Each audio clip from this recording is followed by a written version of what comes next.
At this time, we will begin taking questions from the audience. To remind candidates, you have 90 seconds to respond to each question and the opportunity to provide an additional 60-second comment after all the candidates have responded. And we will begin with Mr. Gills.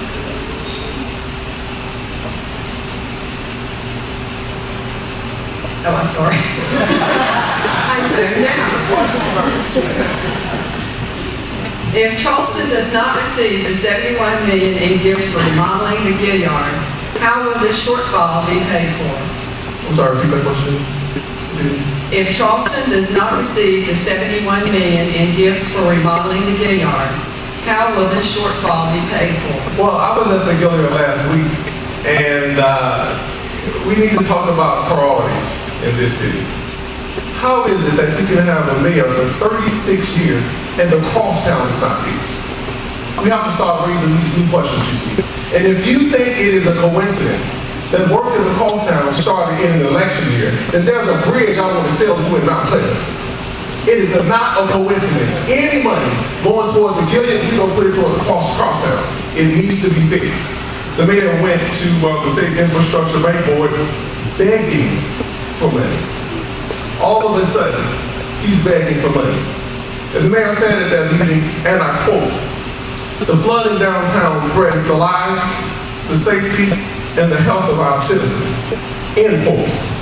My question to you is, it took you 36 years to figure that out, Mr. Mayor? Mr. Rowley.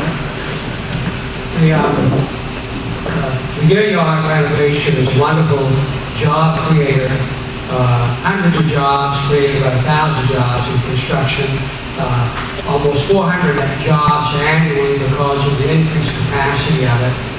Job generator, a tax revenue generator, and give the citizens of this region, Charleston and beyond, the most beautiful performing arts facility and wonderful enhanced exhibit hall and place for conferences. We worked out a wonderful arrangement. Half of the money will be raised by the private sector. And answer the question, we will not make up the $71 million. It is contingent on the private sector, and they have to have, before we go to construction, a letter of credit backed by a bank, letter of credit from a bank for the $71 million, or we would sign the contract. The profit would be raised, the city's not at all at risk for that.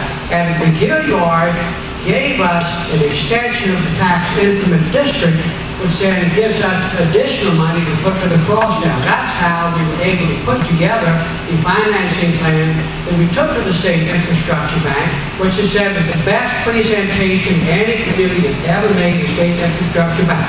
It gives us money to put to the crosstown. We can have the Gilliard, we get the crosstown fixed too, and create lots of new jobs for citizens in our community. Mr. Barrow. Why haven't you been talking about this all along, man? God, now it all makes sense. You know, it just seems to me that all that money, number one, you don't need to make it up.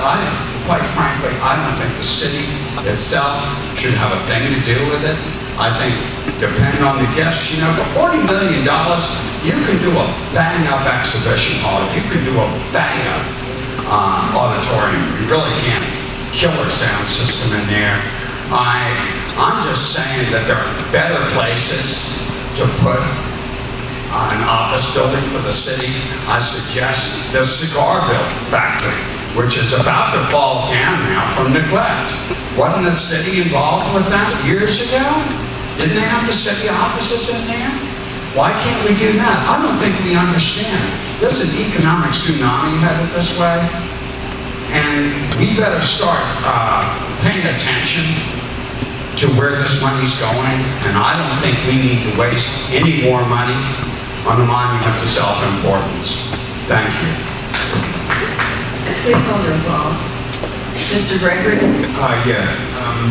Mayor Rowley, there you go again. Everything is the best until something happens.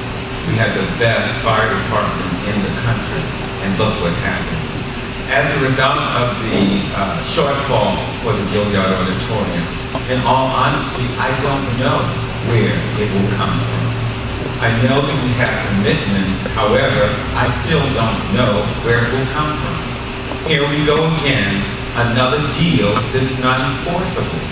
It is very, very important that we protect the interests of the people of this city and make sure that when we strike a deal, it is something that we can verify and make sure that it happens for the people of this city.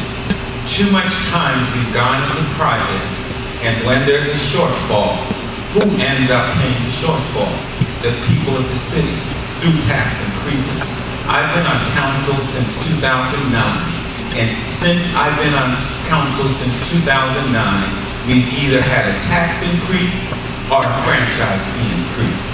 That is one of the reasons why I have not voted for any of the budgets. Thank you. Thank you.